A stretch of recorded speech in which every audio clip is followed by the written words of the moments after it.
Sebelum kita masuk ke dalam surah Munafiqun, surah ini surah yang ke-63, surah Madaniyah. Dia dalam jujukan surah-surah musabbihat. Ada 10 surah musabbihat. Singapura pun ada. Singapura tu kita boleh masuk hari yang keempat. Balik dari Brunei kita singgah Singapura. International kan? Okey. So surah Munafiqun turun setelah peperangan Bani Mustalik. Setelah peperangan Bani Mustalik, dan dia turun dia punya urutan dia selepas surah Jumu'ah, sebelum surah Taghabun.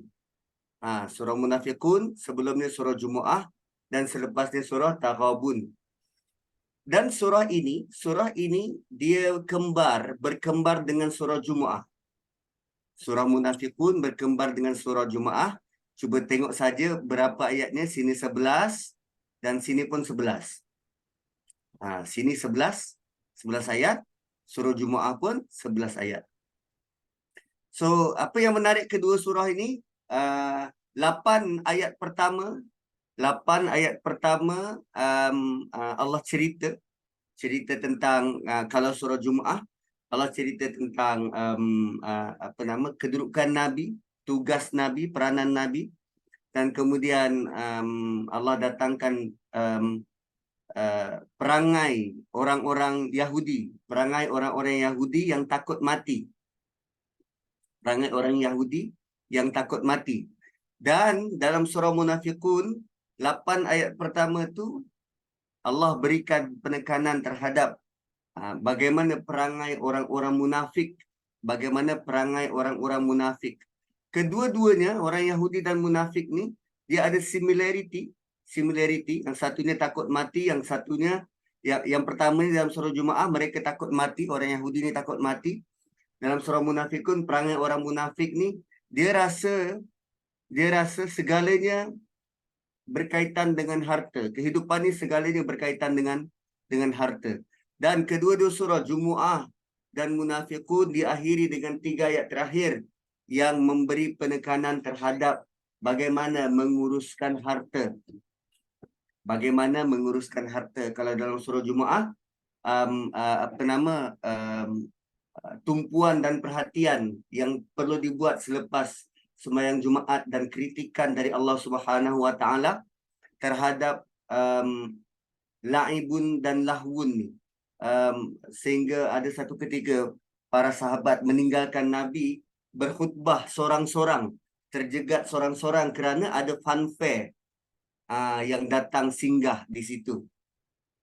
So manakala surah Munafiqun 3 ayat terakhir juga peringatan kepada orang beriman bahawa tolong take precaution terhadap harta yang kamu ada. Pastikan diinfakkan sebelum sampai tarikh kematian. Sebelum sampai tarikh kematian. Jika tidak, kita akan menyesal. So, itu surah Munafiqun dan kaitannya dengan surah Jumu'ah. So, nanti kita akan, pada siri akan datang, kita akan dengar kupasan daripada Ustaz Syahmi berkaitan surah Jumu'ah. Dan juga nanti daripada Ustaz Zul berkaitan dengan surah At-Taghabun. So malam ni kita nak tengok surah Munafiqun. Apa latar belakang dia ni? Latar belakang dia, surah ini turun selepas daripada mereka balik daripada perang Bani Mustalik. Perang Bani Mustalik. Ada ulama yang panggil Bani Mustalak. So, apa kaitan Bani Mustalik ni dengan sejarah sejarah kehidupan Nabi? So, selepas umat Islam kalah perang Uhud, berita kekalahan tu sampailah ke kabilah-kabilah ni. So, dalam banyak-banyak kabilah ni, Bani Mustalik ni mereka nak berpaling tadah. Well, member dah kalah. So, diorang rasa, ini kali Islam sudah lemah. Ini kali Islam sudah lemah. So, puak-puak dekat sekitar Madinah ni, dia rasa ini masa yang sesuai untuk serang Madinah. Merompak hartanya. So basically, apa yang mereka buat ni, mereka bukan memusuhi Islam. Tetapi mereka melihat inilah peluang untuk kita menjarah. Inilah peluang untuk kita merompak harta penduduk Madinah. Sebab diorang baru kalah. Diorang baru kalah. So, adalah yang membuat perancangan menyerang Madinah dan mereka adalah kaum Bani Mustalik. So, bila Nabi dapat berita ini, Nabi terus kumpul pasukan tentera mana yang ada, pergi lancarkan tindakan mempertahankan diri menyerang Bani Mustalik sebelum mereka sempat buat apa-apa. So, ringkas cerita, menang.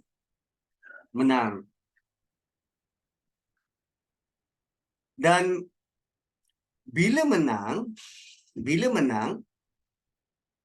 200 orang daripada Bani Mustalik tu dijadikan tawanan. Antara tawanan tu diberi nama Juwairiyah binti Al-Harith. Juwairiyah binti Al-Harith. Kenal siapa Juwairiyah ni? So Juwairiyah ni dia anak kepada ketua Bani Mustalik. Anak kepada ketua Bani Mustalik. So yang dapat menawan dia ni ada seorang sahabat, nama sahabat tu Sabit bin Qais. Sabit bin Qais. Peraturan masyarakat pada waktu tu, siapa yang dapat hamba, dia boleh dapat tawanan, dia boleh jadikan orang tu hamba, ataupun kalau orang tu nak tawarkan diri, jadikan tebusan. Sama ada dia jadi hamba kepada yang menawan dia, ataupun dia tebus diri dia dengan bayar certain amount of money lah. So bila Sabit nak jadikan dia hamba, Juwairiyah tak nak. Juwairiyah nak bebaskan diri. Well, puteri kot, princess. Dia mungkin ada duit, dia nak tebus diri. So Sabit ni, dia pergi jumpa Nabi. Tanya, benda ni macam mana? So bila jumpa Nabi, Nabi setuju untuk bayar wang tebusan tu dan tawarkan diri kahwini Juwairiyah.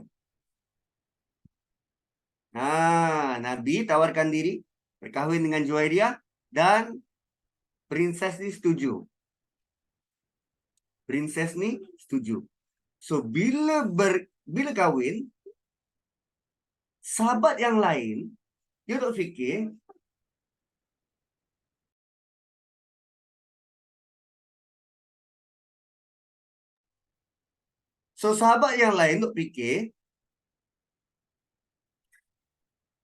takkanlah bapa mertua Nabi jadi tawanan. Kan? Takkan bapa mertua Nabi jadi tawanan. So, diorang buat keputusan untuk bebaskan tawanan tu beramai-ramai. Ini tengok, tindakan Nabi mengakibatkan sahabat yang lain buat keputusan bebaskan tawanan 200 orang ni ramai-ramai. So, dengan perkahwinan Nabi itu menunjukkan rahmah yang cukup besar kepada Bani Mustalik. So, lepas dibebaskan, seluruh kaum tu masuk Islam ramai-ramai kerana terhutang budi dan terharu dengan perbuatan akhlak Nabi itu. Gitu. Itu yang berlaku waktu perang Bani Mustalik ni. So, on the way balik dari peperangan tu, well, yang ikut peperangan ni termasuk orang-orang munafik. Kenapa diorang ikut? Sebab perang Uhud diorang tak ikut. Diorang 300 orang berpatah balik. Asalnya 1,000 nak pergi menentang kafir Quraisy. So 300 orang patah balik, tinggal 700 orang. So bila Nabi buat ekspedisi yang ni, orang-orang munafik ni ikut sebab dia tahu benda ni perang mudah. Bani Mustalik kot, bukan ramai pun. 200 orang. So, diorang ikut. Kalau perang pun mudah dan senang nak dapat harta rampasan. So, dalam perjalanan pulang, well, iyalah berjalan kat padang pasir, masing-masing penat, baru lepas kalah dari perang Uhud, so perasaan bercampur baur. Ada satu ketika, um, khadam kepada Umar Al-Khattab, nama dia Jahjah Al-Ghifari. Dia sedang beratur nak ambil air dekat telaga. Dia sedang beratur nak ambil air dekat telaga. So, bila dia ambil air itu, entah macam mana, dia tersenggol ke terlanggar ke atau berebut dengan satu orang lelaki dari kaum Khazraj. Lelaki ni nama dia Sinan bin Wabar Al-Juhani. Yelah, telaga satu je, dah lama beratur. Mungkin ada orang potong queue ke terlanggar ke apa, member naik angin. So, bergaduh. Bila bergaduh, lelaki dengan lelaki, so masing-masing panggil kaum. Asalnya 2 orang je bergaduh ni. Kerana satu orang Muhajirin, satu lagi orang Ansar, Khazraj, maka bila gaduh dia panggil kaum. Yang lelaki Muhajirin ni panggil, orang Muhajir kam. Yang seorang lagi, orang-orang Ansar, mari sini, mari kemari. So, keadaan yang asalnya hanya gaduh 2 orang, dia menjadi semakin tegang. Dan mulalah mengejek, kata mengata. Kan, walhal sebelum tu, mereka sama-sama bersatu, berperang dengan musuh yang sama. Hanya dengan kesulitan nak ambil air dekat telaga, diorang dah mula bergeser. Ini realiti waktu tu. So, kita kalau setakat kena marah potong queue tu, tu biasalah tu. Kan, setakat kita gaduh perang mulut, itu biasa. Yang penting bagaimana benda ni disettlekan. Maksudnya pergaduhan tu memang tak boleh nak delak. Ada je. Sebab kita manusia kan berbeza. So, ada je. So, bila dah semakin tegang, semakin tegang,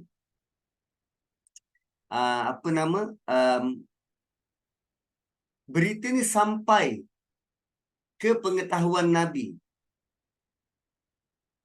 Berita ni sampai ke pengetahuan Nabi dan Nabi punya respon apa? Kenapa panggilan-panggilan jahiliah itu yang masih korang kekalkan? Nabi kata, apakah seruan jahiliah lagi yang mereka lakukan sedang aku berada bersama-sama mereka? Tinggalkan seruan itu kerana ia sungguh jijik. Nabi kata, tinggalkan seruan itu. Ia sungguh jijik. Kejap.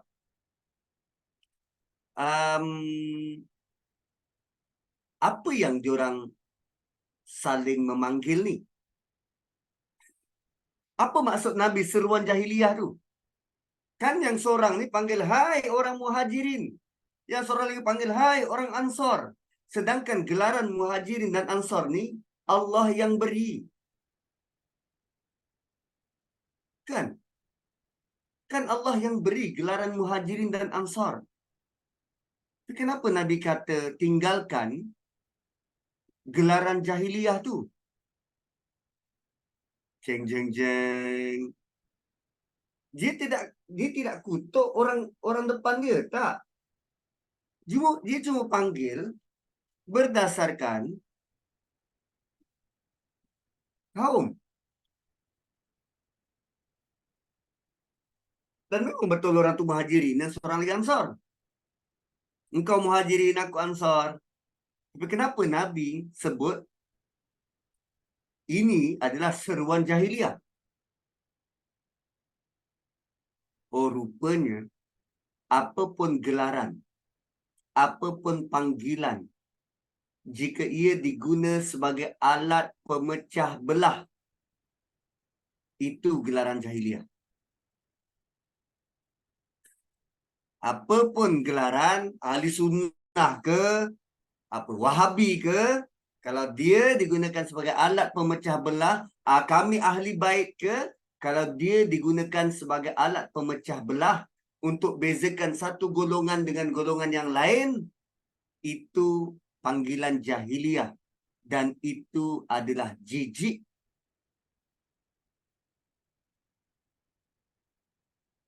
Kan, rupanya gelaran-gelaran apa? T20, M40, B40. Tu kalau nak memecah belahkan masyarakat, nak membuat kasta-kasta, itu gelaran jahiliah. Nah, ni belum masuk surah Munafikun ni. Ini latar belakang dia. Sebab, kenapa? Kenapa Nabi bertindak macam tu? Nabi nak terus disperse. Arahan Nabi tu terus nak hentikan benda bergaduh ni. So, kerana mereka sangat menghormati Nabi, diorang terus berbaik dan beredar. Kalau Nabi tak masuk campur, selepas perang Bani Mustalik akan ada perang saudara berlaku. Bila masing-masing tengah panas, tengah hangat dan macam-macam boleh berlaku. So kemudian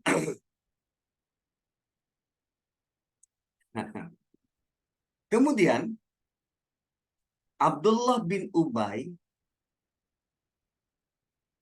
dia nampak benda ni sebagai peluang. Dia tak join.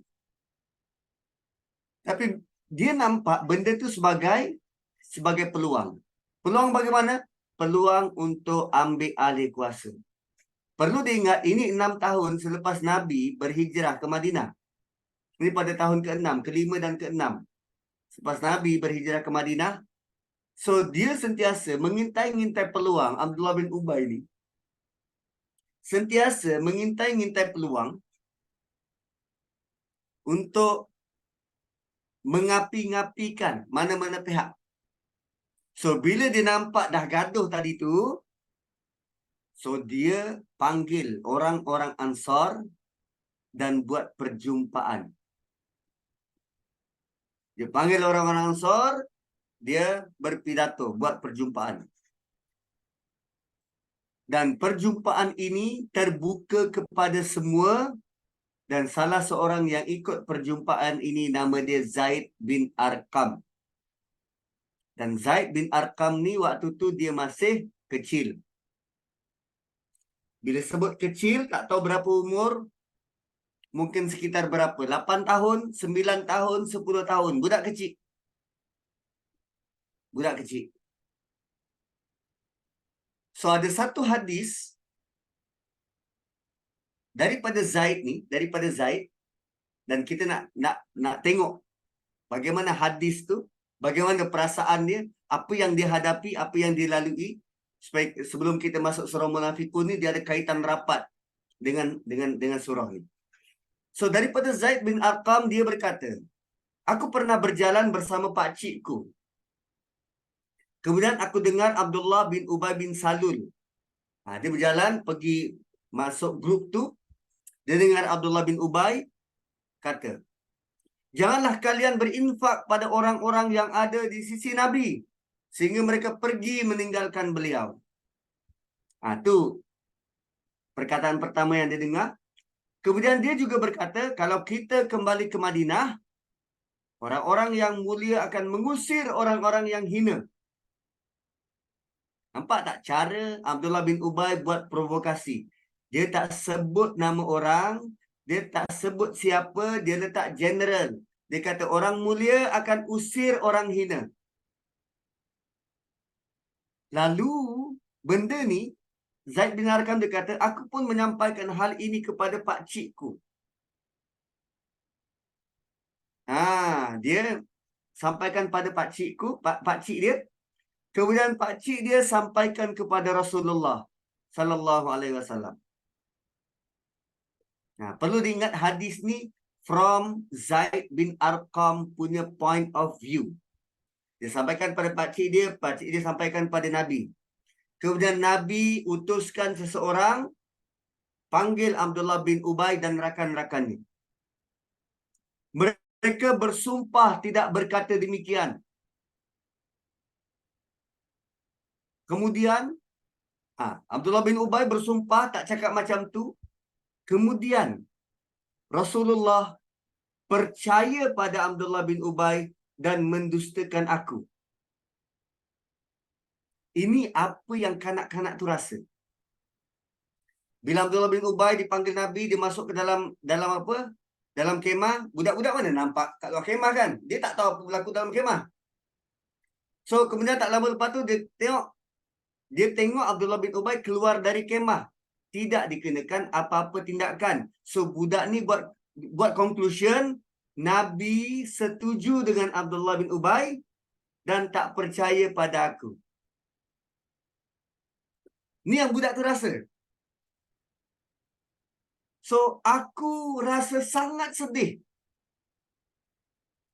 Dengan satu bentuk kesedihan yang tak pernah aku rasa sebelum ni. Dia rasa sangat sedih. Ialah dia seolah-olah rasa Nabi tak percaya.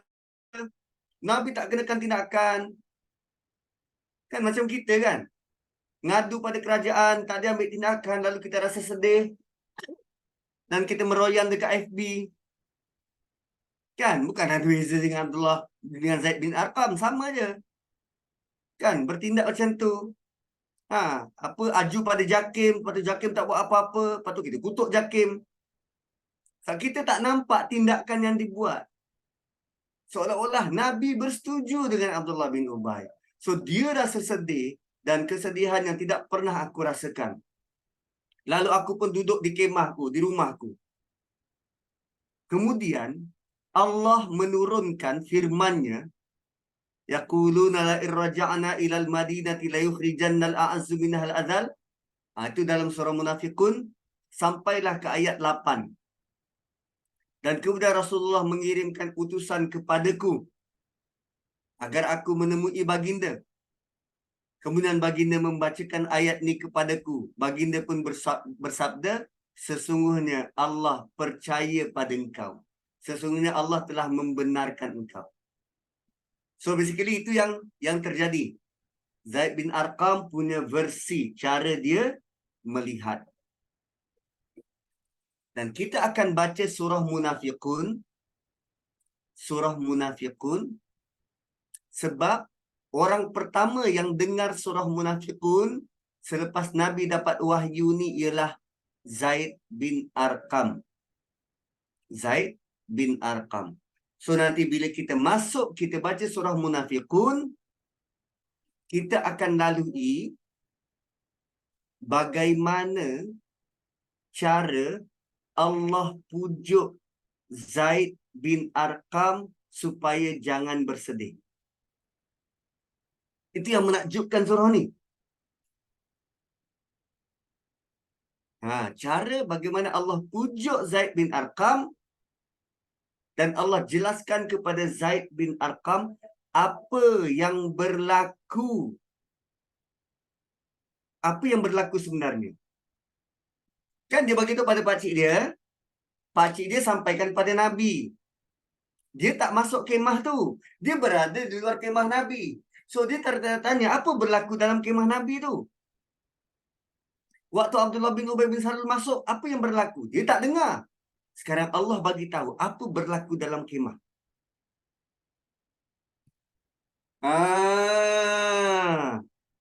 Dahsyat, tuan-tuan. Dahsyat.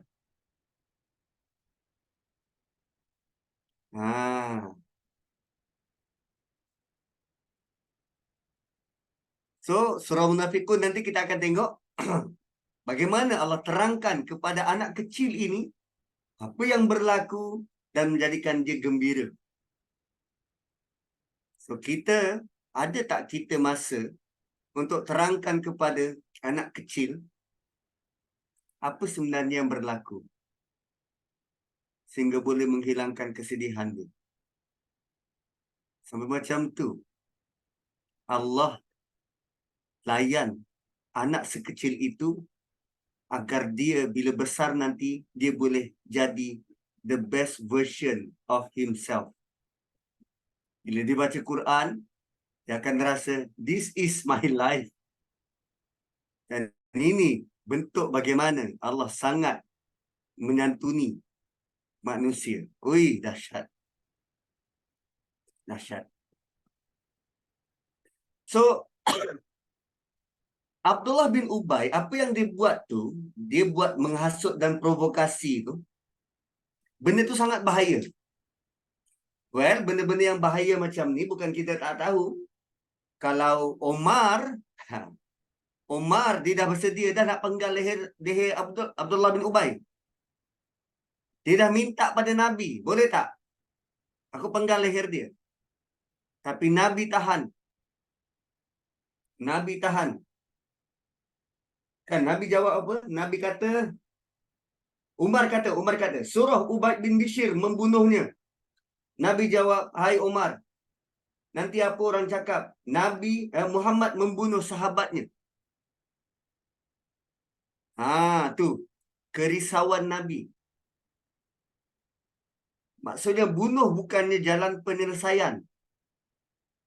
Malah bukan hanya Umar yang nak bunuh Abdullah bin Ubay, anak Abdullah bin Ubay sendiri. Anak Abdullah bin Ubay sendiri tawarkan diri. Wahai Rasulullah, boleh tak aku bunuh bapa aku? Kenapa? Sebab dia tak nak orang lain yang bunuh bapa dia. Sebab nanti dia tak akan dapat tahan melihat pembunuh bapa dia bebas. Ni anak Abdullah bin Ubay sendiri tawarkan. Dan bayangkan kalau Nabi kata ya, anak itu sanggup jalankan perintah Nabi tanpa berbelah bagi. Jadi bunuh bapa sendiri kot. So, cuba tengok tindakan Nabi. Lepas benda ni berlaku, Nabi terus suruh rombongan tu berangkat. Asalnya kan diorang berhenti rehat. Balik dari perang Bani Mustalik, berhenti rehat sebelum sampai ke Madinah. Bila berlaku macam ni, Nabi terus suruh sahabat yang lain ni berangkat sehingga orang tegur, ya Rasulullah, engkau buat benda yang orang tak pernah buat. Engkau buat benda yang orang tak pernah buat. Berangkat waktu time-time macam ni. Tapi Nabi terus suruh berangkat. Sebab apa yang Nabi buat lain daripada benda yang biasa. Selalunya Nabi akan beri masa untuk diorang ni berehat. Tapi kerana kejadian tu Nabi terus suruh gerak. Why? Supaya orang-orang, Nabi tak beri ruang dan peluang supaya benda tu jadi bual mulut manusia. Nabi nak hentikan percakapan-percakapan tu. Isu tu mati di situ. Apa yang kita boleh belajar? Daripada kita duduk tak buat apa-apa, akhirnya nanti kita sembang burukkan orang lain. Better off kita sibukkan diri dengan bekerja, bergerak, buat sesuatu. Tapi kadang payah juga kan. Kita tengah mengemuk tu kita boleh bebel lagi. Kan? Tengah menjahit, tengah lipat baju tu pun masih bercakap lagi. Nabi, terutamanya lelaki lah kot. Nabi terus suruh gerak. Sebab mereka berjalan pada hari itu hingga petang. Dan diteruskan pada malamnya sampai subuh. Kemudian sambung lagi pada hari berikutnya. Sehingga panas matahari memeritkan mereka. Kemudian barulah mereka berhenti. Dan tak lama saja setelah berhenti, mereka semua tertidur kerana keletihan. Tujuan Nabi berbuat demikian supaya mereka tidak ada masa untuk buat gosip. Supaya mereka tak ada masa untuk buat gosip. Dan in the meantime, rupanya Abdullah bin Ubay ni, dia boleh detect siapa yang bocorkan rahsia. Siapa bocorkan rahsia. Dan dia tahu Zaid bin Arqam. Ui, dahsyat. Dia pergi intel ni dahsyat. Abdullah bin Ubay ni. Dia tahu Zaid bin Arqam yang menyampaikan berita itu. Lalu dia jumpa Nabi. Dan bersumpah atas nama Allah bahawa dia tidak sebut apa yang diberitakan. Lalu orang-orang Ansar yang berada dekat sekitar tu menyokong Abdullah bin Ubay, lantas berkata, wahai Rasulullah, entahkan budak tu hanya mengagak-agak saja kot. Dan dia tidak mengingati dengan betul apa yang didengar dari lelaki ini. Maka baginda pun bersetuju. Dan Zaid berkata, aku ditimpa satu perasaan yang tidak pernah aku alami sepertinya. Dan aku pun duduk di rumahku. Dahsyat. Dahsyat.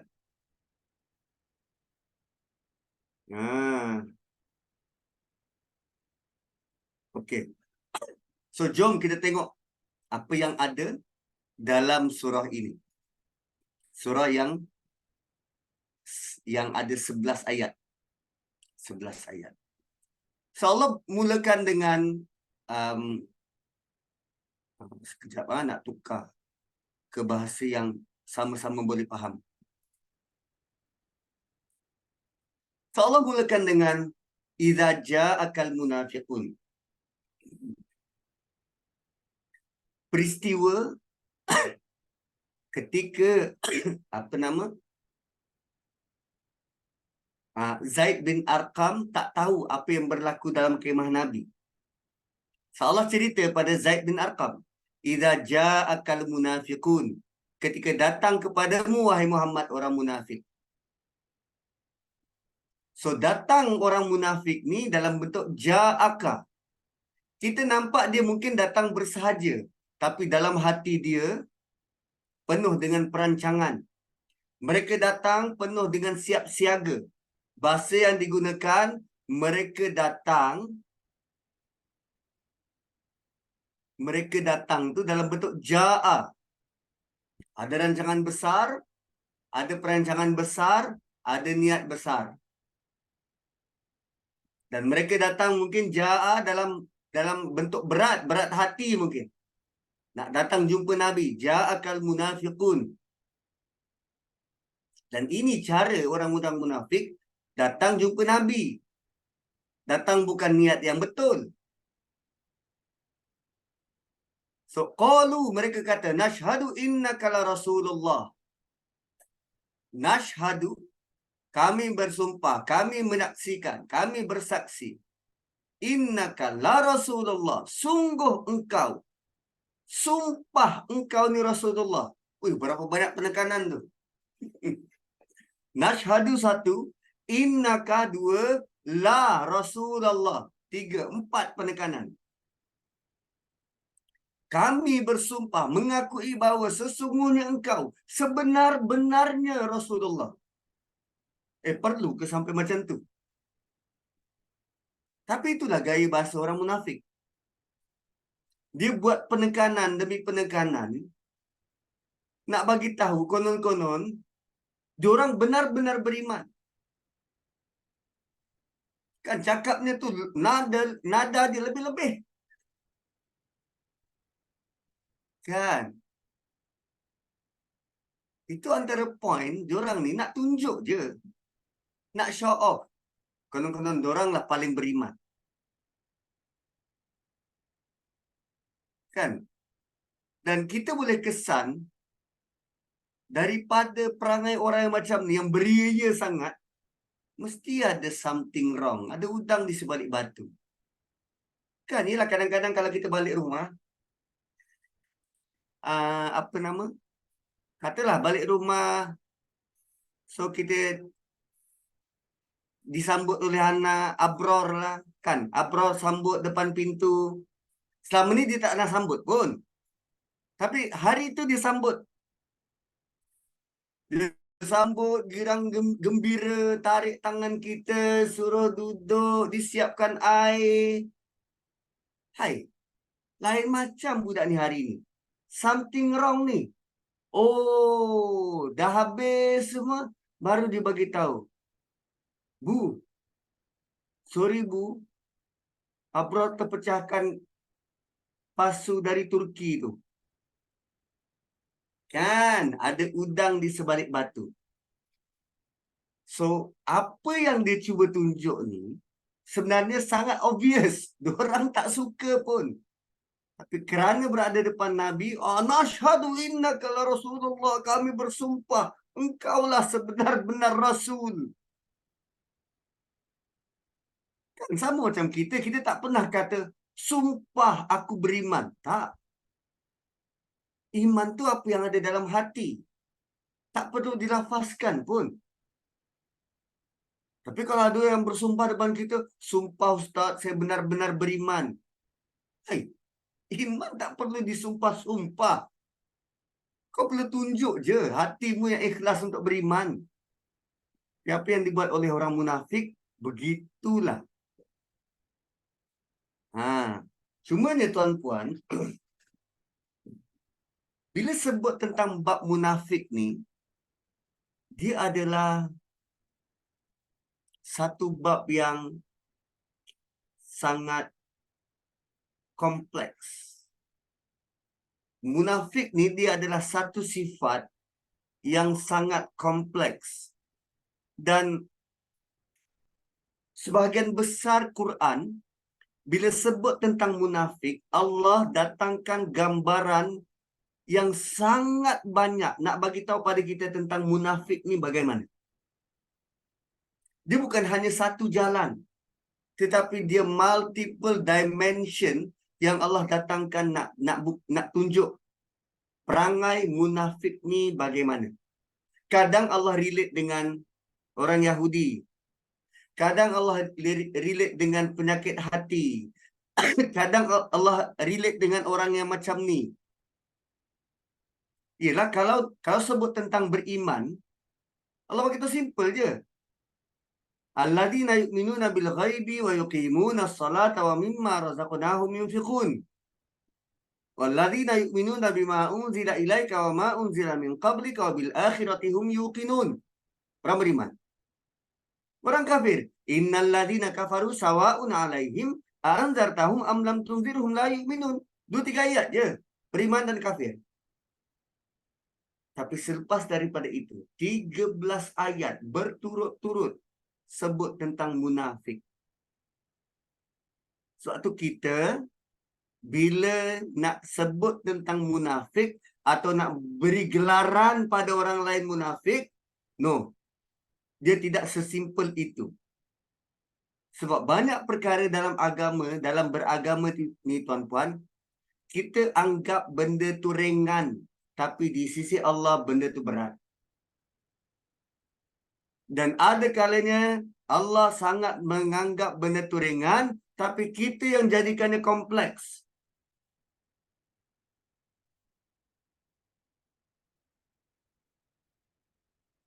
Contoh, apa topik yang selalu digaduhkan oleh orang-orang yang menggelar diri mereka sebagai ahli sunnah wal jamaah dan orang-orang yang digelar sebagai wahabi dalam Malaysia? Apa topik yang selalu mereka gaduhkan? Allah istiwa. Allah berada di mana? Gaduh dua pihak ni. Kata di atas lah, kata di sana. Kalau ada di atas Allah, Atas tu maksudnya ada tempat takkan Allah bertempat. Ini nanti masuk mujassimah. Simple je ayat Quran. Allah kata istiwa alal arsh. That's it. Dan perkataan istiwa tu ada 8 maksud. 8 maksud. Tapi kenapa kita hanya tumpu kepada satu maksud yang kita nak paksa orang lain terima maksud tu? Why? Pembelajaran, pemberitahuan tentang tauhid. Simple je Allah bagi tahu. Allah tunggal, esa, that's it. Tapi kalau kita baca buku tauhid, penuh dengan ayat-ayat falsafah. Tak gitu. Nak menerangkan tu berpelit-pelit. Sedangkan ayat Quran ni simple je. Benda yang Allah jadikan ringan, kita beria-ia jadikan dia kompleks. Tapi benda yang Allah anggap berat, besar, kita anggap remeh. Kan kita dah lalui surah Nur. Kan benda kita borakkan hari-hari, sebut tentang manusia, kita anggap benda tu remeh. Tapi wahuwa indallah azim. Di sisi Allah benda tu besar dan berat. So ayat pertama, bila dia masuk ke dalam kemah Nabi, apa yang dia sebut dan Allah beri respon. Oh, diorang mengaku engkau Rasulullah. Allah tahu engkau Rasul dia, tak perlu bersumpah. Dan Allah menyaksikan, wallahu yashhadu innal munafiqina lakadzibun. Dengan ayat ini, Zaid bin Arqam dengar, Nabi tak percaya aku ke? Allah jawab, Allah sendiri menyaksikan orang munafik itu pendusta. Wow, tuan-puan. Daripada ayat pertama, Allah sudah pun pujuk Zaid bin Arqam. Tak, engkau bukan pendusta. Allah menyaksikan mereka itulah pendusta. Lakadzibun. Sebenarnya memadai kadzibun. Tapi Allah tambah lam. Why? Nak mengimbangi sumpah mereka. Innaka la Rasulullah. Sungguh mereka engkau sebenar-benar Rasul. Allah kata tak. Sungguh orang-orang munafik itu sebenar-benar pendusta. Kan. Next. Kita tak banyak masa. 8.45 dah. Ittakhadhu aymanahum junnah. So, siapa yang suka bersumpah dan menjadikan sumpah mereka sebagai perisai, benteng. Sebab bila ittakhadhu aymanahum junnah ni, ini sifat kedua orang munafik. Sifat pertama tadi apa? Dia suka cakap lebih-lebih. Senang untuk beri sumpah. Sifat kedua, mereka jadikan sumpah tu sebagai perisai. Syahadah mereka, sumpah mereka seperti topeng. Menutup sikap dusta. Menutup perasaan sebenar. Beria-ia kata mereka beriman, sedangkan sebenarnya tidak. Beria-ia kata kami orang baik. Kami mau tolong. Rupanya ahlong. Kan? Cuba tengok gaya, teknik dan taktik scammer. Kan? Sumpah. Janji tu, janji ni. Supaya orang percaya. Gitu. Ittakhadhu aymanahum junnah. Kenapa dia bersumpah? Sumpah aku tak cakap macam tu. Entah-entah budak ni berdusta. Tu.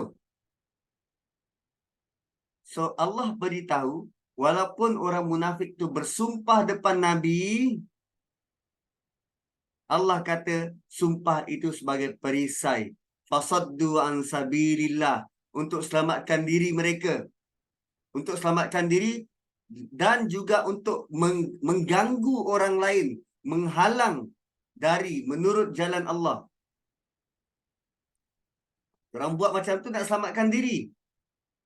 Nak selamatkan diri dari tangan-tangan orang lain. Gitu. Dan bayangkan dalam surah ini ada ulama yang bincang tentang sifat-sifat orang munafik ni sampai ke tahap ada 28 sifat di sini dan di tempat lain. Ada 28 sifat. Dan kita perlu cek sifat-sifat tu sama ada kita ada atau tak. Bukan bila kita tahu sifat ni kita tengok orang lain. Kak Syidah ada tak? Ada kot sikit macam tu. Tak, bukan nak tuduh orang lain. Kena tengok. Kena tengok diri kita. Kadang kita belajar ayatul munafik salasah. Tanda munafik ada 3. Idza hadatsa kadzaba. Semua dia tengok orang, tak tengok diri sendiri pun. Ui. So kita kena tengok takut-takut sifat tu ada pada kita secara sedar dan tidak sedar. Secara sedar dan tidak sedar. Dan kita perlu berhati-hati dengan sifat-sifat yang macam ni. Kan, agar kita terselamat daripada sifat tu. Hasan Al-Basri pernah sebut, orang yang khawatir terjatuh dalam kemunafikan, itulah orang beriman. Yang selalu rasa aman daripada kemunafikan, itulah munafik sebenar. Oi, Hasan Al-Basri sebut macam tu. Dia rasa selesa, dialah munafik. So, dia bersumpah, Nabi tak tahu apa berlaku dalam hati manusia. So, Nabi berhukum dengan yang nyata, realiti depan mata. Dia bersumpah atas nama Allah, dan Nabi tak ambil apa-apa tindakan. So, rupanya sumpah yang dia buat tu, fasaddu an sabilillah. Lalu mereka menghalang orang daripada jalan Allah. Sod ni maksudnya menghalang. Sifat buruk mereka itu ialah mereka menghalang. Sifat buruk mereka itulah yang telah menghalang mereka dari jalan Allah.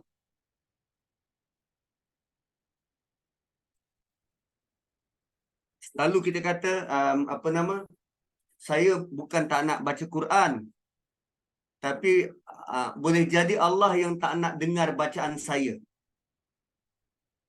Kau yang malas, engkau salahkan Tuhan kan? Wah, seronok betul hidup.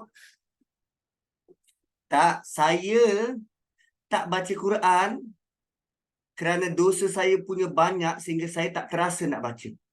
Patutnya macam tu. Sikap sifat buruk kita ni lah yang menghalang kita dari dekat dengan Allah. Punya tebal sifat buruk kita ni sehingga hidayah tu sukar nak tembus.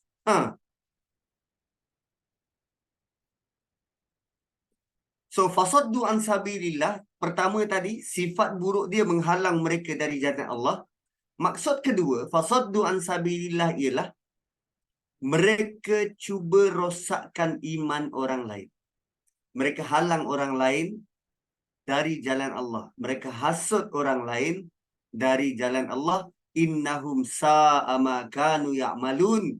Maka amat buruk apa yang mereka buat. Sama ada apa yang mereka buat tu, pekerjaan mereka sehingga mereka terhalang dari hidayah Allah, atau mereka melakukan pekerjaan menghalang orang lain dari hidayah Allah. Which one is which? Which one is which? Sa'a ma kanu ya'malun. Sangat buruk apa yang mereka kerjakan. Dan ada tak Allah kata sebarang balasan, sebarang hukuman bagi tindakan ini? Tak ada. Tak ada hukuman penjara ke, sebat ke, tak ada. Why?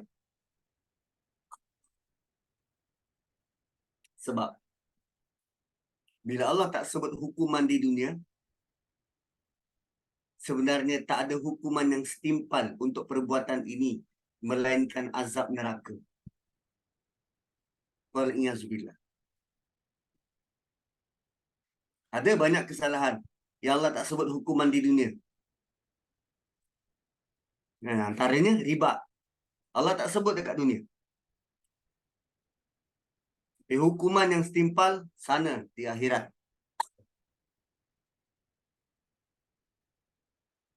Ha. So kalau nak dibuat perbandingan, well, sifat munafik sebenarnya lebih teruk berbanding kalau kita buat dosa-dosa besar, membunuh, berzina. At least membunuh, berzina tu ada had dan hudud yang ditentukan. Dihukum dekat dunia, ada possibility lepas dekat akhirat. Tapi ini kalau tidak bertaubat, wassalam. Ha. Oh, surah Tahrim. Surah Tahrim ni dia ada latar belakang kisah dia tu. Ha. Latar belakang kisah dia tu. Surah Tahrim. Itu berkaitan dengan perang Ahzab. Itu nanti setelah mereka dahulu buat langgar janji, kan, membantu orang-orang perang Ahzab tu. Itu lain. So zalika bi annahum amanu thumma kafaru fatubi'a ala qulubihim fahum la yafqahun. Bagaimanapun kehidupan orang-orang munafik ni, Allah iktiraf iman mereka. Kan kadang-kadang mereka kata kami beriman, kami beriman. Allah kata Allah iktiraf iman mereka. Tapi kerana mereka tidak menghargai iman tu, kerana tidak menghargai iman tu, dianggap bahawa benda tu remeh, so dia rela untuk jadi kafir selepas tu. Well, betul iman ni ada turun naik, ada turun naik. Tapi kalau kita tak jaga iman kita, terutamanya waktu dia turun, kita takkan berusaha untuk naikkannya semula. Tuan-puan, orang munafik ni menyaksikan Quran turun. Orang munafik ni menyaksikan mukjizat Nabi. Bukan diorang tak saksikan apa, pelepah kurma yang menangis tu, bulan terbelah tu. Menyaksikan waktu tu ya iman naik. Tapi sebab tak dijaga dan tak dipelihara, maka bila dia terus menerus turun, dia akan menjadikan orang tu selesa dengan munafik.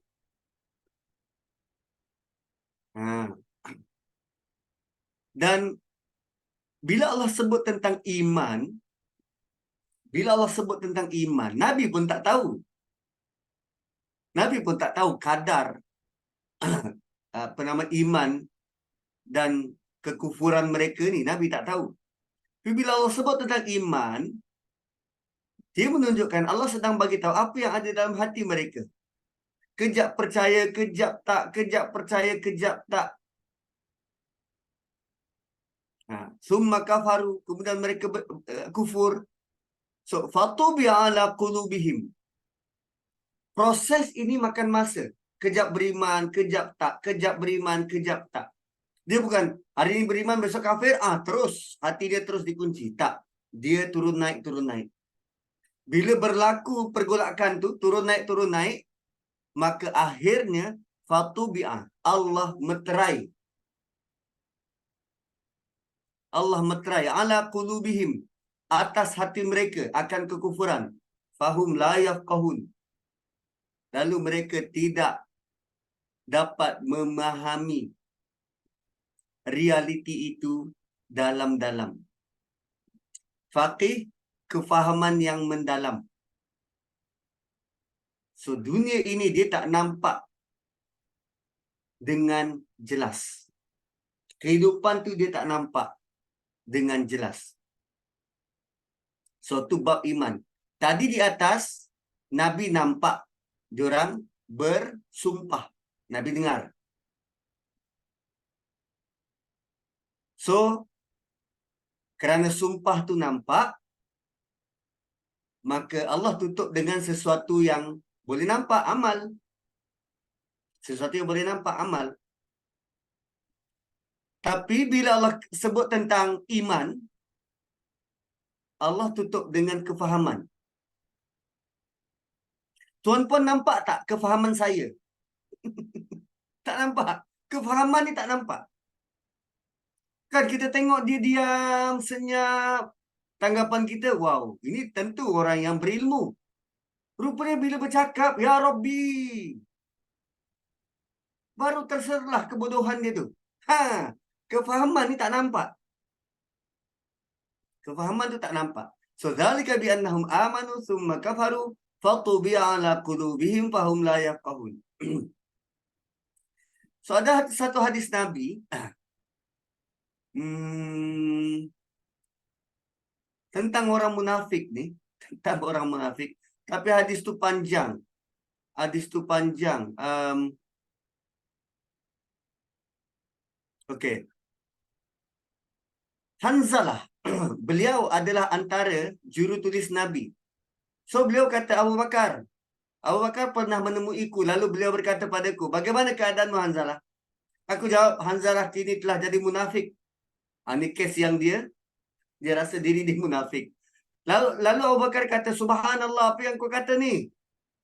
Aku jawab, jika kita berada di sisi Nabi, kita nampak neraka dan syurga tu. Teringat neraka dan syurga. Sampai-sampai seolah-olah kita nampak depan mata.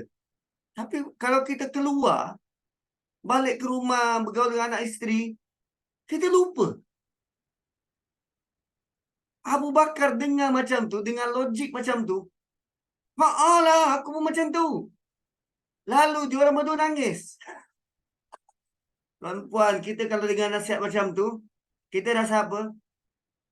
Normal lah tu Ustaz. Takkan nak serius sangat. Tak. Diorang take it so serious. Sehingga dua-dua pergi menghadap Nabi. Lalu mereka kata, wahai Rasulullah, jika kami berada di sisimu, kami selalu teringat neraka dan syurga. Seolah-olah syurga dan neraka itu benar-benar depan kami. Namun jika kami meninggalkan majlismu, maka kami tersibuk dengan anak dan isteri, pekerjaan kami sehingga kami lupa. Nabi kata, demi Rabb yang jiwaku di tangannya, seandainya kalian mahu berterusan dalam beramal, sebagaimana keadaan kalian ketika berada di sisiku, kalian terus mengingat-ingatnya, maka nescaya para malaikat akan minta autograf. Kalau engkau terus ingat akhirat seperti mana engkau berada bersamaku terus-menerus tanpa lupa, maka nescaya para malaikat akan menjabat tangan kalian di tempat tidur dan di jalan. Namun Hanzalah, kejap kita macam ni, kejap kita macam ni. Nabi suruh macam tu. Namun Hanzalah, kita kadang ingat dunia, kadang kita ingat akhirat. Dan baginda ulang benda tu 3 kali. Maksudnya apa yang kita lalui ni tuan-puan, bila baca Quran, ingat syurga, ingat neraka, itu normal. Bila tutup Quran, kita ingat pula game. Kita ingat nak tengok Netflix, itu normal. Yang tak normal, kita asyik tengok Netflix, tak baca Quran. Itu hancur. Siapa yang boleh buat macam tu? Malaikat tabik. Malaikat akan salam. Malaikat akan salam. So, fatubi ala qulubihim. Bila Allah kata tabak, kerana mereka mempersendakan iman dan kekufuran, akhirnya Allah kunci mati hati itu. Allah kunci mati hati itu. Bila kita tak jaga iman, tak kala turun, tak ada usaha nak naikkan semula, maka Allah kunci hati daripada menerima iman. Kan. So kita dah tahu selama ini dia ada proses pembersihan intelek dan proses pembersihan hati. juga termaktub dalam surah Nur di tengah-tengah tu bagaimana nak membersihkan hati dan membersihkan intelek. So orang munafik dia ada masalah hati. Orang munafik dia ada masalah hati. Intelek dia mungkin bijak. Bijak fikir itu, bijak sampai fikir Big Bang, bijak sampai fikir macam ni nak majukan negara, tapi hati tertutup. Dan menariknya, bila hati tertutup, lama kelamaan dia akan bawa impak kepada intelek. Dia akan hilang rasa empati dan simpati. Dan akhirnya mereka akan kata berkaitan dengan apa sahaja ikut kehendak nafsu, bukan lagi ikut fatwa hati. Fahum la yafqahun, mereka tidak faham. Kita panggil tidak faham. Faham ni apa? Faqih. Faqih ni kan ilmu fiqh, ilmu yang dalam. Mereka hanya nampak keuntungan dunia, tak nampak sampai akhirat. Tu la yafqahun. La yafqahun.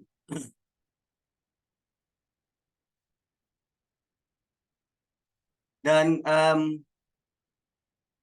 so berapa tadi sifatnya? Sifat pertama tadi ke atas, sifat kedua mereka bersumpah, sifat ketiga tidak cerdik dalam hal agama.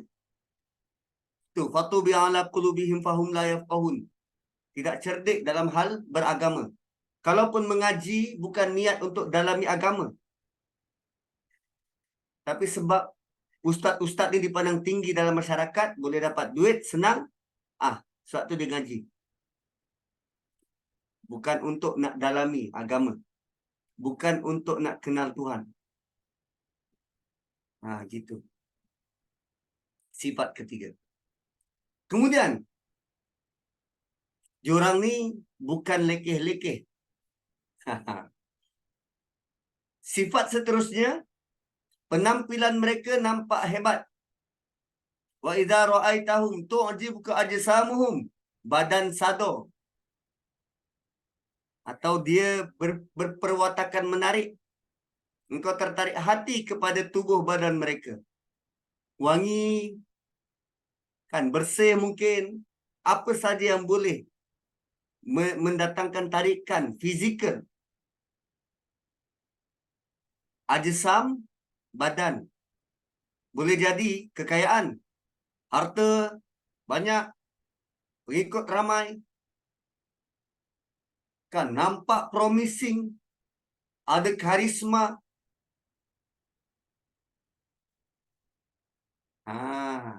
Kan. Lepas tu rakan-rakan circle dia tu semua orang hebat-hebat, kelihatannya orang hebat-hebat. Memukau pandangan.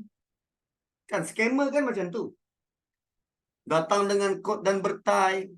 Konon nampak macam, meyakinkan. Rupanya MLM.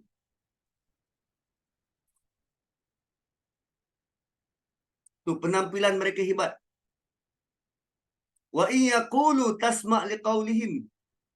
Dan kalau mereka berkata, wa in yaqulu, jika yaqulu, mereka berkata, yaqul kan fi'il mudhari'. Setiap kali mereka berkata, tasma' liqaulihim, engkau wahai Rasulullah, engkau dengar perkataan mereka.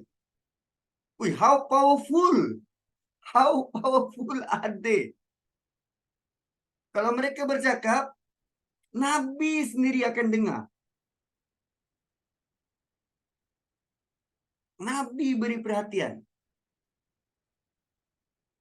Sebab mereka pandai bercakap, petah bercakap. Kan zaman sekarang pun macam tu. Ada je yang pandai bercakap. Tapi yang bercakap tu semua tak boleh pakai. Tapi sebab kepetahan dia bercakap, ramai orang terpengaruh. Dan ini sangat bahaya. Sangat bahaya. Kan Nabi pernah bersabda, sungguh dalam bayan, dalam penjelasan itu mengandungi sihir. Dan sesungguhnya sebahagian penjelasan itu mengandungi sihir. Apa maksud dia ni? Sebab ada dua orang daripada masyrik. Dua orang daripada masyrik datang kepada Abdullah bin Umar. Lalu keduanya berkhutbah sehingga orang takjub dengan penjelasannya. Maka Nabi kata, pada penjelasan tu dia ada sihir. Apa maksud sihir? Orang tertarik, memukau. Memukau. So, sebab tu orang yang articulate bercakap, orang suka nak dengar.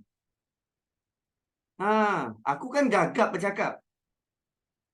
Seorang tak nak dengar sangat. Tapi bila orang tu pandai bercakap, ui, kita asyik nak dengar dan nak dengar dan nak dengar.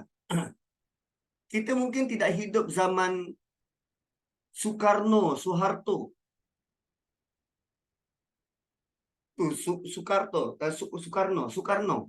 Tu kalau dia berpidato tu rakyat Indonesia, ratusan ribu boleh duduk 4 jam, 5 jam tak bergerak. Tu hebat ni dia bercakap, berpidato. So, sifat kelima, bicara mereka menarik perhatian. Kita sebut apa? Pandai goreng. Dan tanpa mengira palsu ke sahih. Wa yaqulu tasma' liqaulihim. Ui, takut kan? Kita kadang-kadang pandai bercakap depan staff, orang suka dengar. Lepas tu kadang berjalan pakai aksesoris. Tu'jibuka ajsamuhum, memukau pandangan. Alamak. Kan? Rumah nak cantik-cantik. Orang suka tengok, memukau pandangan. Kan? Tak boleh ke Ustaz rumah cantik? Boleh. Kerana apa nak rumah cantik? Kerana Tuhan? Atau kerana nak orang ni puji? Itu je dia punya, apa nama? Garis halus dia. Garis tengah dia. Kita buat tu kerana siapa? Bercakap tu kerana apa? Kerana siapa? Kalau kita bijak menggoreng tanpa kira betul ke salah, termasuk sifat munafik. Ada je sahabat yang articulate tapi mempertahankan Nabi. Kan? Ka'annahum khusyubum musannadah. Mereka seakan-akan kayu yang tersandar. Dan ini masih lagi penerangan dari Allah kepada Zaid bin Arqam. Allah nak beritahu pada Zaid, orang munafik ni sifat dia macam ni. Sebab tu kau nampak mula-mula Nabi seolah-olah percaya pada mereka dan tak percaya pada engkau. Kerana ini kelebihan mereka.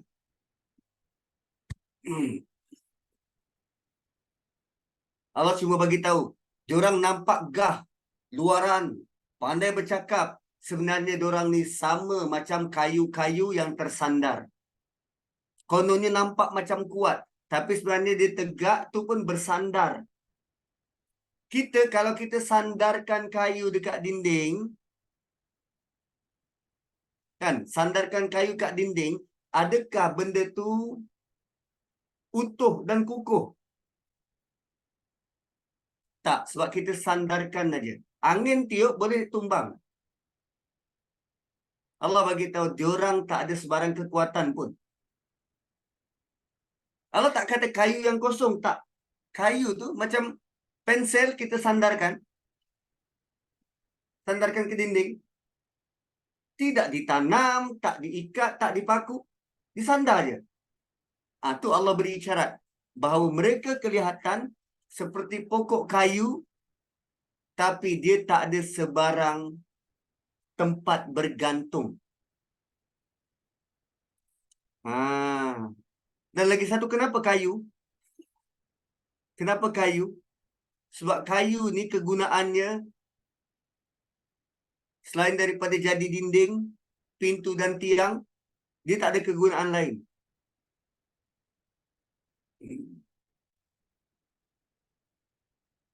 Dan ini menunjukkan sifat keenam orang munafik. Dia tidak bawa faedah. Ka'annahum khusyubun musannadah. Nampak kuat, nampak cantik, tapi tak boleh pakai. Dia tidak bawa faedah. Sifat keenam. Dan kemudian seterusnya, yahsabuna kulla sayhatin alaihim. Sebarang kritikan, tiap teriakan ditujukan kepada mereka. Mereka perasan, mudah sangka buruk, mudah paranoid. Yahsabuna kulla sayhatin alaihim. Kan? Kak Lina dengan Kak Syida borak. Lepas tu saya lalu kat tepi. Ngumpat aku lah tu. Kan? Mudah perasan. Mudah sangka buruk. Dirasakan semua kritikan tu untuk aku. Sedangkan kita tengah cerita pasal benda lain. Gitu. Overthinking. Overthinking.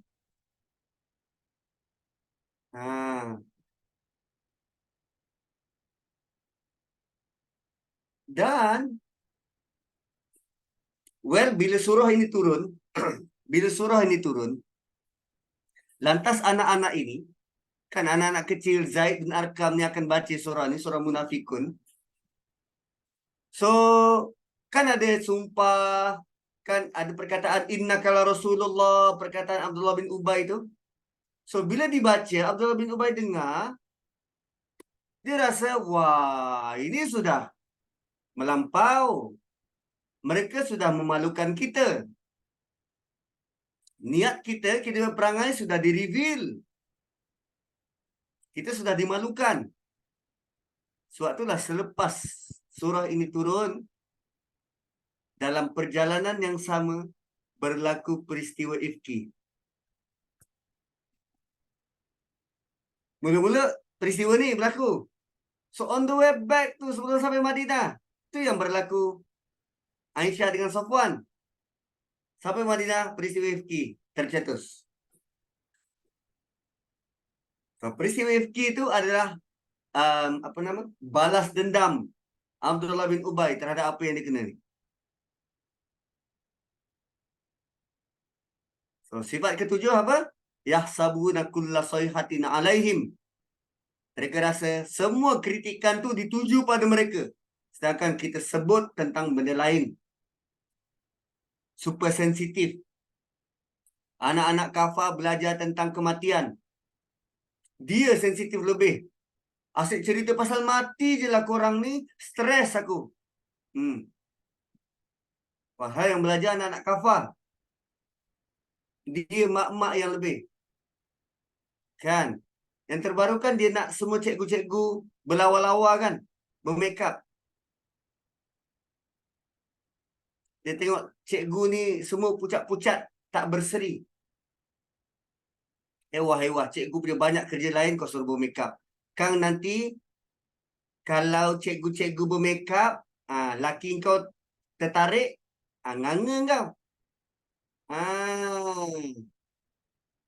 Hantar anak sekolah sudahlah. Ambil tahu cikgu makeup tak makeup kau.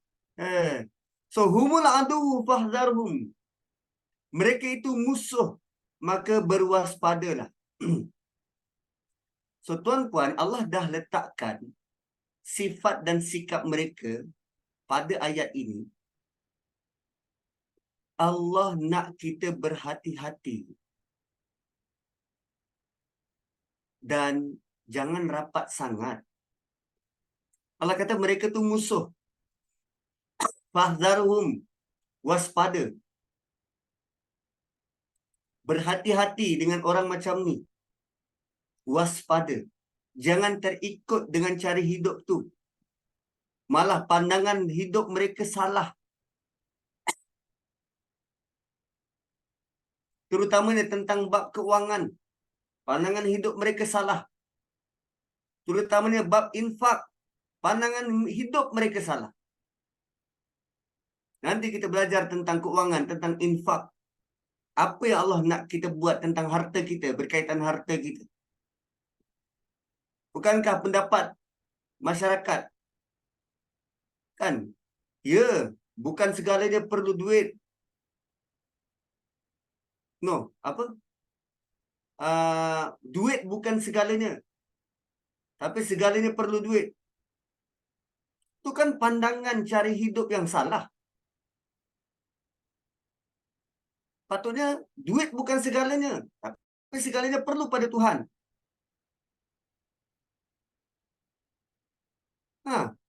Kan? Dan kemudian Allah kata apa? Qatalahumullah. Moga Allah membinasakan mereka. Qatalahumullah. Qatala ni perang. Qatala ni perang, bunuh. Bayangkan di hujung ayat Allah bagi tahu pada Zaid bin Arqam, moga-moga Allah menghancurkan mereka. Allah bersetuju dengan emosi Zaid bin Arqam. Moga Allah hancurkan mereka lah. Anna yufakun, di mana pun mereka berada. Dan ada ulama yang menafsirkan qatalahumullah ni sebagai la'anahumullah. Moga Allah melaknat mereka di mana pun mereka berada. Tuan-puan, kita sangat perlu berhati-hati tentang sikap dan sifat munafik ini agar kita tidak berterusan terjerumus. Jika tidak, apa risiko utama yang kita boleh dapat kalau kita berlama-lamaan dalam ni? Ni, risiko utama. Fatubi ala qulubihim. Hati kita akan kunci mati. Kalau kita tak berwaspada, hati kita akan kunci mati. Ya, mungkin kita ada sikap-sikap yang macam ni. Kan ada sikit-sikit. So bertaubat. Bertaubat. Sebab cara Allah tutup ni dengan sangat mengerikan. Qatalahumullah anna yufakun. Moga Allah melaknat mereka di mana pun mereka berada. Anna yufakun. Di mana pun mereka menatap. Wih. Bahaya. Dan kemudian sikap seterusnya. Yang ini sikap ekstrim. Wa idza qila lahum ta'alu. Kalau diajak, mereka diajak. Ta'alu, jom. Marilah beriman. Yastaghfir lakum Rasulullah. Nabi akan mengampunkan kamu. Nabi akan minta ampunan bagi kamu. Lawaw ru'usahum. Mereka memalingkan muka. Mereka membuang muka. Dan kamu melihat mereka berpaling sedang mereka menyombongkan diri.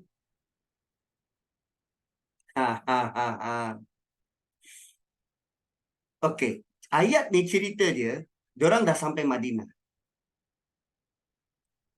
So, bila surah ni sudah semakin dihafal, maka Abdullah bin Ubay sudah hangin. Sudah hangin satu badan. Lazimnya, waktu Jumaat, kan sebelum Nabi naik ke mimbar, Abdullah bin Ubay akan bangun. Hei manusia, dengar. Rasulullah nak berucap. Wah, kan. Dia ambil alih tugas Bilal. Hei semua dengar, semua dengar. Rasulullah nak berucap. Kenapa dia kena buat macam tu? Supaya orang tak lupa dia. Supaya dia masih kelihatan relevan. Tapi bila turun ayat ini, kan yahsabuna kulla sayhatin alaihim. Dia rasa semua kutukan tertumpu pada dia. Dia sangat terasa. Dia sangat terasa. Dan akhirnya waktu Jumaat itu kali, sebelum sewaktu Nabi naik atas mimbar, dia keluar dari masjid. Dia keluar dari masjid. Dan orang yang baru nak sampai masjid, bagi tahu dia, jomlah, jom kita dengar sekali. Nanti Nabi minta ampun bagi pihak kita. Kan, Jumaat kan ada doa.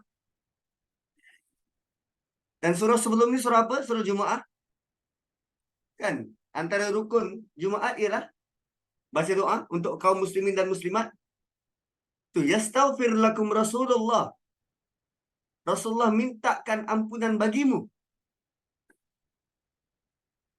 Tapi apa dia buat? Lawwaw ru'usahu. Dia buang muka. Dia pusingkan muka dan berlalu pergi. Wa ra'aitahum yasudduna, engkau melihat mereka berpaling, wahum mustakbirun, dengan keadaan sombong dan angkuh.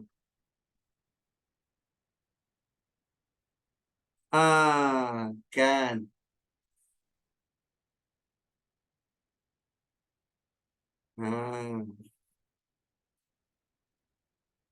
Itu bentuk dia.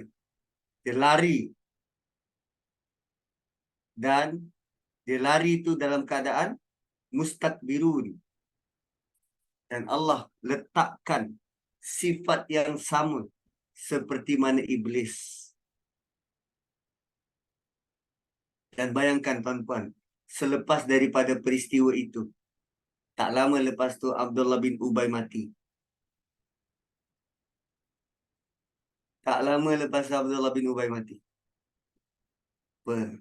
Pun begitu, anak dia merayu pada Rasulullah. Boleh tak pinjamkan jubah Nabi untuk jadi kain kafan? Sebab dia tahu Nabi istimewa. Nabi bagi jubah Nabi. Dan kemudian Nabi solatkan jenazah dia. Selepas Nabi buat macam tu, barulah turun ayat. La takum fihi abada. No. Jangan sembahyangkan jenazah orang munafik selama-lamanya. Dia ada arahan kepada Hanzalah tu. Hanzalah bukan. Siapa? Siapa nama dia tu? Yang Nabi bagi tahu nama orang munafik. Dan setiap kali ada mayat orang disemayangkan, sahabat akan tengok. Dia solatkan tak? Orang tu ada tak? Huzaifah. Orang tu ada tak? Kalau tak ada, sahabat tak nak solatkan. Wih, dahsyat tuan-tuan. Kita memandang sifat-sifat yang tadi itu sebab kita ada. Kita memandangnya sebagai, alah, aku ada tapi macam mana aku nak. Kesungguhan kita untuk menyahkan sifat itu, sifat buruk tu, itu yang Allah pandang tinggi. Jika kita masih lagi, tak apalah, nanti-nantilah, wassalamu. Fatubi ala qulubihim. Kita takut sampai ke tahap Allah kunci mati hati kita dan tak bergerak lagi. Dan tengok, bila dia berpaling, diajak, Nabi akan doakan kau. Bila dia berpaling, maka Allah turunkan dia punya verdict. Sawa'un alaihim. Tak ada faedah bagi mereka. Sama je. Astaghfarta lahum am lam tastaghfir lahum. Kamu minta ampun bagi pihak mereka ataupun kamu tak buat benda tu, la yaghfirallahu lahum. Allah takkan ampunkan mereka selama-lamanya. Innallaha la yahdil qaumal fasiqin. Allah takkan beri panduan hidayah kepada kaum fasik. Tuan-puan, fasik adalah kerosakan dalam. Dan sikap dan sifat orang munafik tadi semuanya tentang apa yang ada dari dalam. Tentang jasad di luar, itu di luar. Tapi dari dalam tu apa? Amanu summa kafaru, amanu summa kafaru. Itu semua dari dalam. So, Allah takkan beri petunjuk kepada orang yang rosak dari dalam. So, tu first part penerangan daripada Allah kepada Zaid bin Arqam. Apa yang berlaku dalam kemah Nabi. Tentang orang munafik. Tentang bagaimana Nabi have no idea apa yang berlaku. Nabi tak tahu hati dan perasaan orang. Nabi tak tahu. So, Nabi berhukum apa yang ada dekat depan. Kemudian ayat 7. 7, 8. Okey, 7 dan 8. Sikit lagi ya, 7 dan 8. Dua ayat ni tuan-puan, dua ayat ni adalah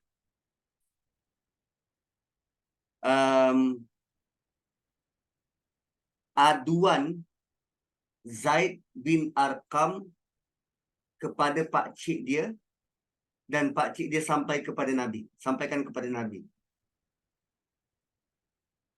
Humul ladzina yaquluna la tunfiqu ala man 'inda Rasulillah hatta yanfaddu. Ayat ni Abdullah bin Arqam petik daripada perkataan Abdullah bin Ubay. Kan Zaid bin Arqam petik daripada perkataan Abdullah bin Ubay. Allah Subhanahu wa taala quote kata-kata budak kecil berbanding perkataan sebenar yang keluar daripada mulut Abdullah bin Ubay. Allah mulakan dengan humul ladzina yaqulun. Ini kan bentuk aduan. Mereka kata, siapa yang kata mereka ni? Zaid bin Arqam. Allah quote perkataan Zaid bin Arqam masukkan dalam Quran. Tuan-puan, ucapan kita ada dalam Quran. Yang kita buat apa? Apa nama? Pick up line pada orang rumah. Kan, manis mulut kita pada kawan-kawan. Tak ada dalam Quran. Tapi kata-kata anak ini, aduan dia pada Rasulullah sallallahu alaihi wasallam. Allah nak tunjuk betapa Allah care. Allah sangat meraihkan aduan dia. Allah quote kata-kata dia masukkan dalam Quran dan Allah ulas. Macam mana tuan-tuan? Anak kecil itu diraihkan oleh Allah Subhanahu wa taala. Dan aduannya Allah kekalkan sehingga hari kiamat dan kita baca berulang kali. Maknanya aduan anak kita tolong jangan ambil ringan. Take it seriously. Kalau bukan kita yang lindungi anak kita, dia nak ke mana? Selalu kan kita pandang remeh. Kau budak-budak apa tahu? Wow. Lebih-lebih lagi bab agama macam ni. Dia dahsyat kan? So, apa yang diadukan? Humul ladzina yaquluna la tunfiqu ala man 'inda Rasulillah. Mereka yang kata jangan berikan nafkah perbelanjaan pada orang-orang yang ada di sisi Nabi hatta yang faddu, sehingga mereka bubar, sehingga mereka beredar. Abdullah bin Ubay punya logik, kalau orang Ansar tak bantu orang Muhajirin, nanti diorang keluarlah dari Madinah ni. Janganlah support diorang. Kan? Kan kita ada kumpulan-kumpulan ajaran yang dikuatiri sesat. Contohnya dulu Arkam. Kemudian tukar pergi GISB, Global Ikhwan. Lalu yang menyokong produk Global Ikhwan ni siapa? Kita juga orang Melayu. Kan, idenya ialah kalau kita tak support, lambat laun diorang akan rugi. Tak ada orang beli. Itulah idea Abdullah bin Ubay bin Salul. Kalau tak support, kalau kita hentikan bantuan, diorang akan reda lah. Dan tengok apa Allah ulas. Walillahi khazainus samawati wal ard. Allah memiliki khazanah di langit dan di bumi. Walakinnal munafiqina la yafqahun. Tapi orang munafik dia tak faham, dia takkan faham. Abdullah bin Ubay itu anggap orang Madinah lah yang beri rezeki kepada orang Muhajirin. Allah kata tak. Allah memiliki khazanah di langit dan di bumi. Kalaupun orang Madinah boikot, tak nak tolong Nabi, Allah boleh tolong Nabi. Tanah Khaybar selepas daripada peristiwa ni kan, lepas daripada perang Ahzab, Khaybar punya tanah Nabi dapat. Ui, walakinnal munafiqina la yafqahun. Bila Allah sebut tentang la yafqahun, mereka sebenarnya terbukti orang-orang munafik ini antara sifatnya ialah mereka hanya pandang selapis. Dia tak pandang tentang kiamat, tak pandang tentang akhirat. Cara mereka berfikir itu cetek dan selapis, tidak mendalam.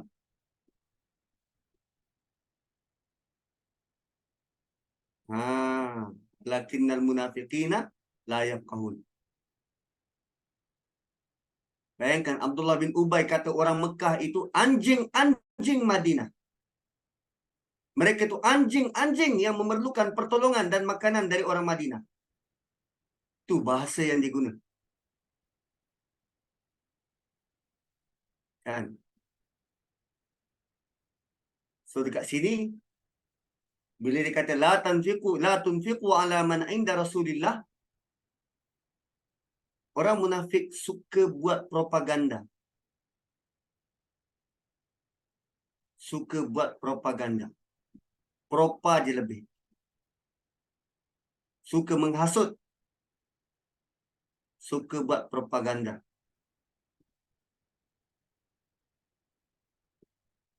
Dan last, 9:35 dah.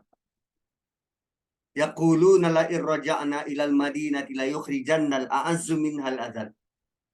Dan mereka kata, nanti kalau kita sampai ke Madinah, orang-orang mulia akan menghalau orang-orang yang hina. Orang-orang mulia akan menghalau orang-orang hina. Dan Allah respon kepada pernyataan itu, walillahil izzatu walirrasul.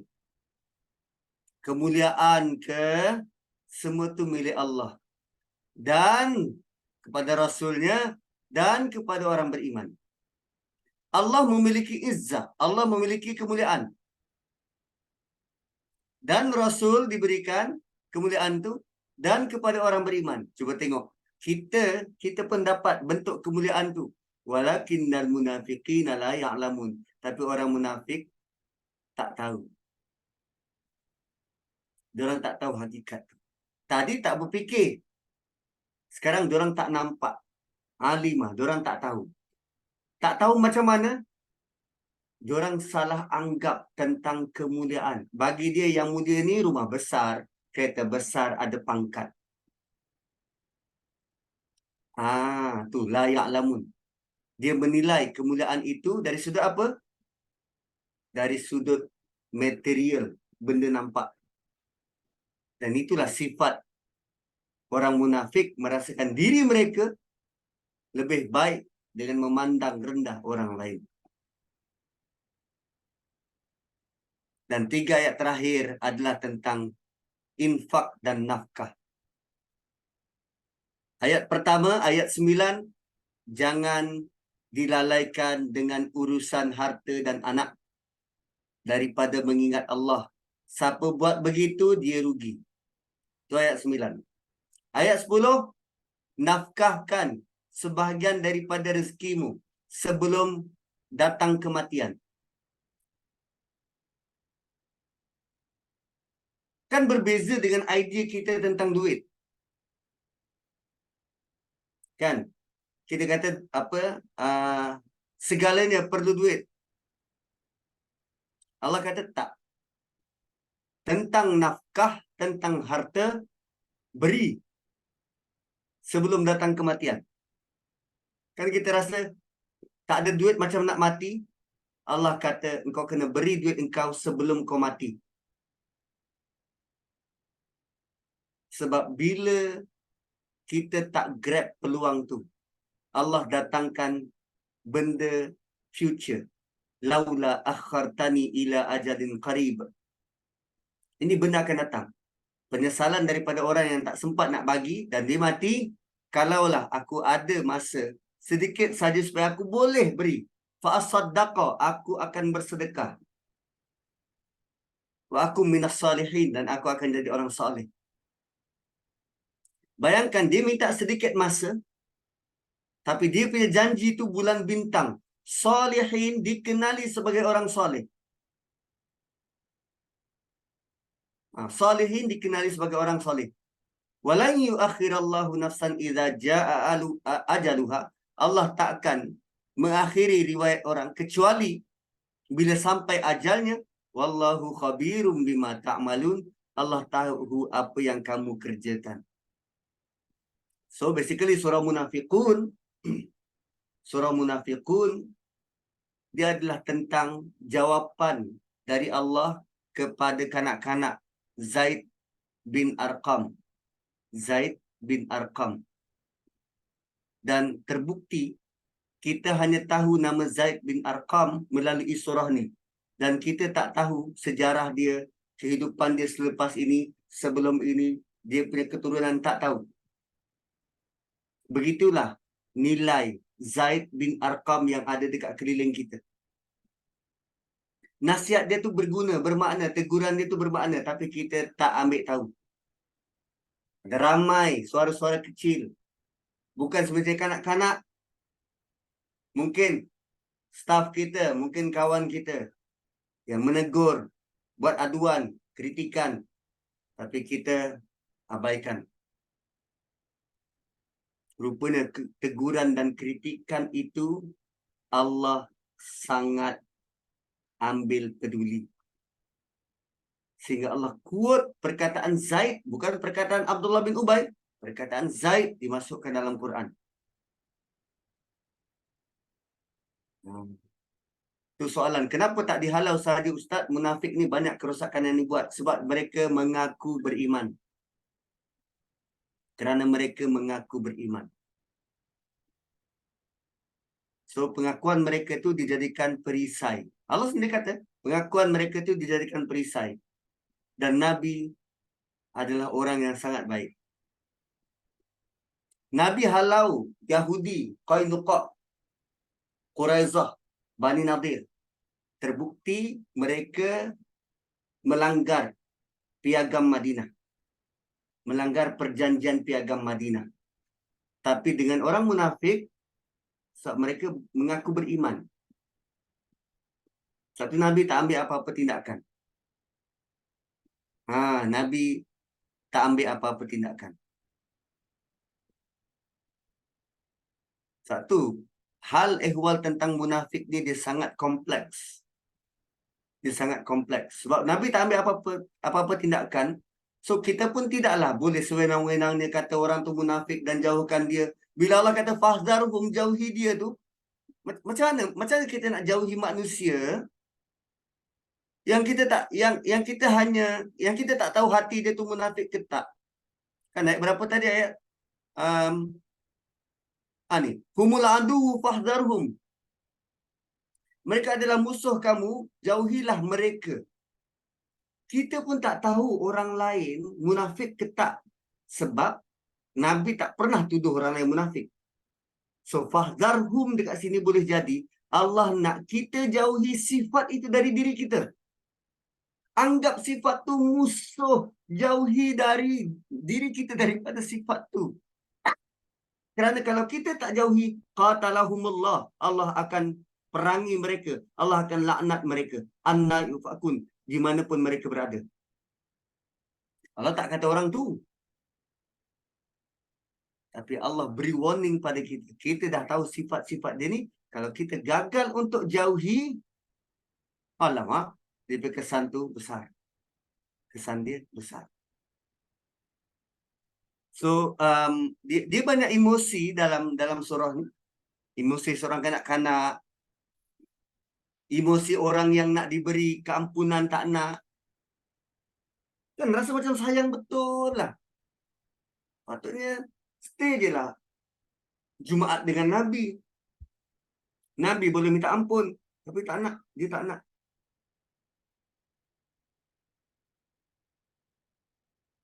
So boleh jadi kerana sifat ini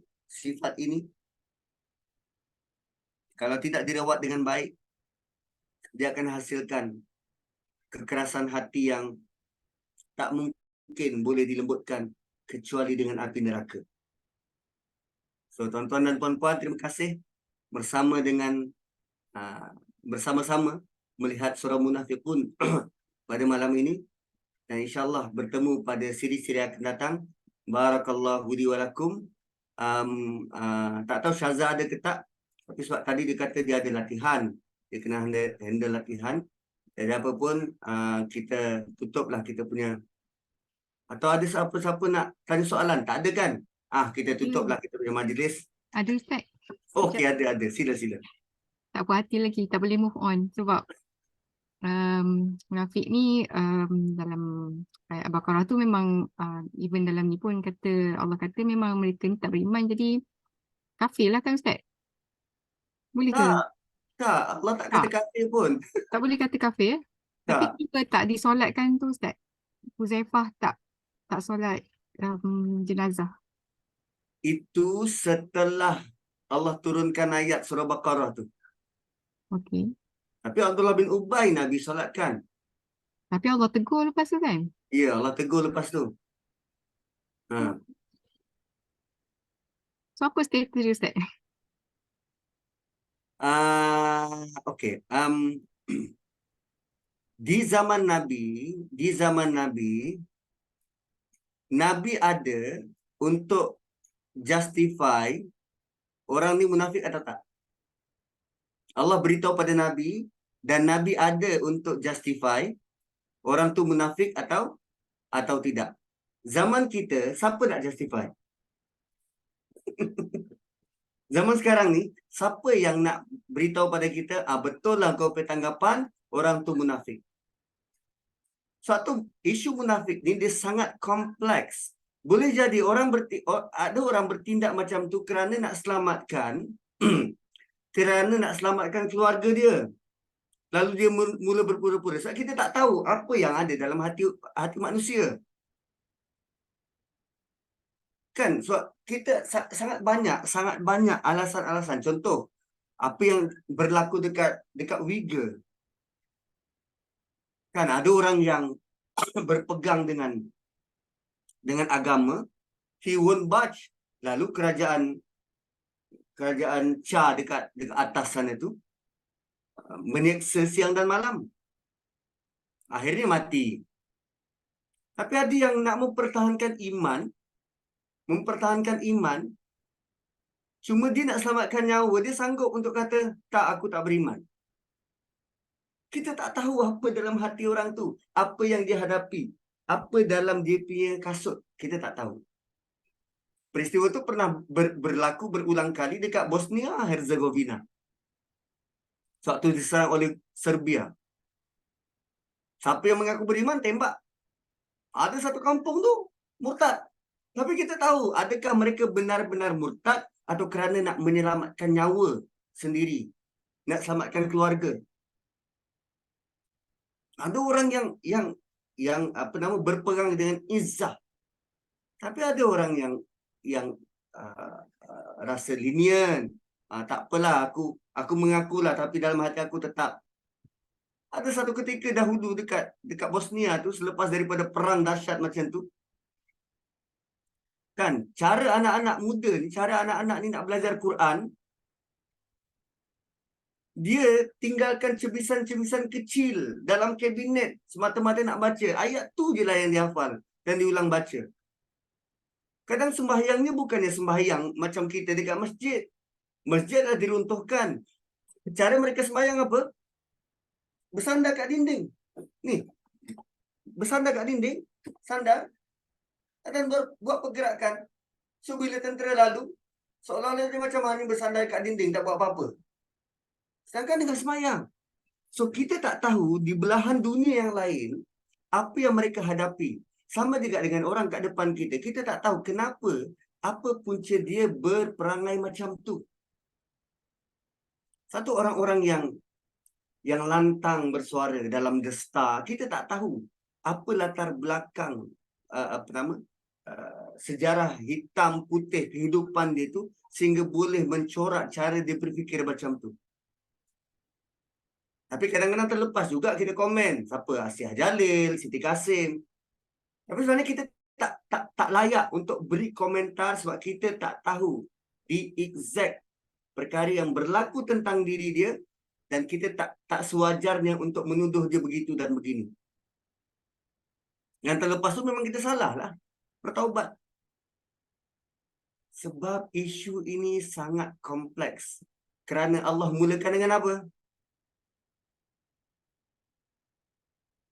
Allah mulakan A'anzartahum ini. Allah mulakan ni. Khatamallahu ala qulubihim. Allah tutup rapat hati. Oh bukan ini.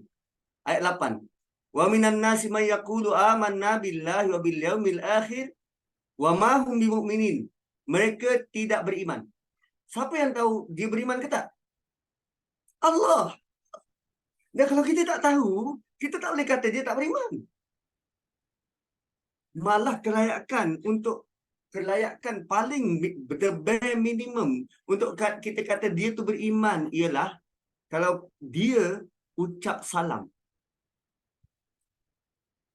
The bare minimum untuk kita kenal pasti orang tu beriman atau tak, dia ucap atau jawab salam. That's it. Itu je Nabi bagi tahu. Selain daripada tu bukan hak kita untuk kata orang tu begini dan begini. Tapi ustaz pun dah buat dah. Dan memang aku manusia. Akulah yang salah. Quran membawa kita begitu. Sebab bila berkaitan dengan hati, kita takkan boleh masuk ke dalam daerah wilayah itu. Spanyol dulu. Orang Islam tak mengaku, tak berani nak mengaku. Sebab keadaan semasa di situ. Kan? Dan boleh jadi,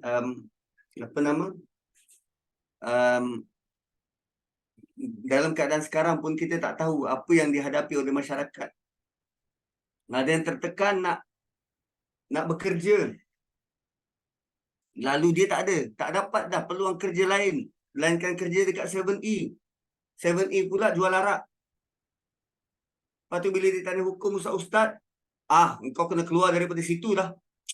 Mana boleh orang Islam jual arak? Simple ni ustaz.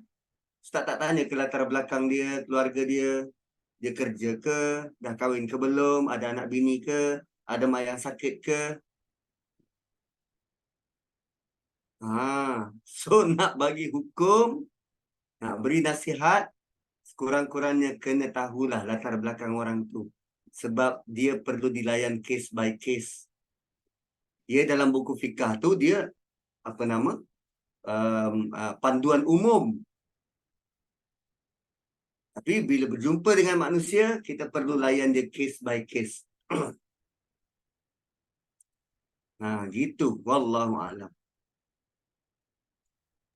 Terima kasih Ustaz. So tak ada lagi kan? Okeylah. So kalau tak ada, kita tutuplah majlis dengan tasbih kafarah dan suratul asr. Subhanakallahumma wa bihamdik, asyhadu an la ilaha illa anta, wa nastaghfiruka wa natubu ilaik. Wal asri innal insana lafi khusr illa alladhina amanu wa amilus solihat wa tawassaw bil haqqi wa tawassaw bis sabr. Dan diharap dengan sedikit penerangan suratul munafiqun ini mengajak kita untuk jom kita hafallah surah 11 ayat ni. Mudah je.